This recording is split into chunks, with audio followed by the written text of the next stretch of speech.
Other things that we can do is using hyaluronic acid fillers to help lift and improve the hollowness around the eyes, because even that shadow can make your eyes look darker and older than their years.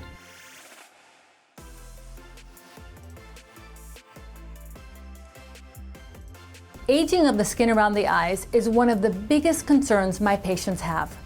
They notice that the skin often looks red, crepey, and makes them look older than their years and tired. To fix this, we need to understand that the skin around the eyes is different than the skin on the rest of the face.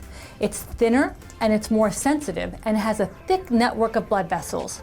When you rub your eyes, that can create irritation, which can make it look red, and over time can make it look discolored and brown as well. Genetics can play a role in under-eye discoloration, and that can be treated with brighteners. Sometimes we see discoloration when we've been out a little too long at night the night before, had a little too much to drink, so that lack of sleep and dehydration can make our eyes look puffy or hollowed and darker than its normal color. Drinking plenty of water, getting enough sleep will do wonders to make your eyes look their best. Other things that we can do is using hyaluronic acid fillers to help lift and improve the hollowness around the eyes, because even that shadow can make your eyes look darker and older than their years.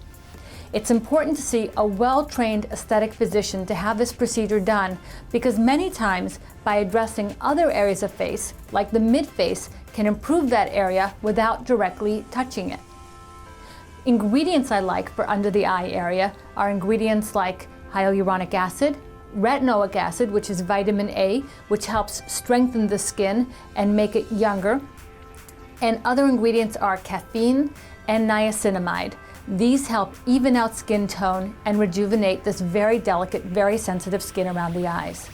Always look for a cream that's designed to be used around the eyes, because it is a sensitive area and these creams are tested to be used in this area, so you know that you'll have the lowest risk of having an irritation or sensitivity.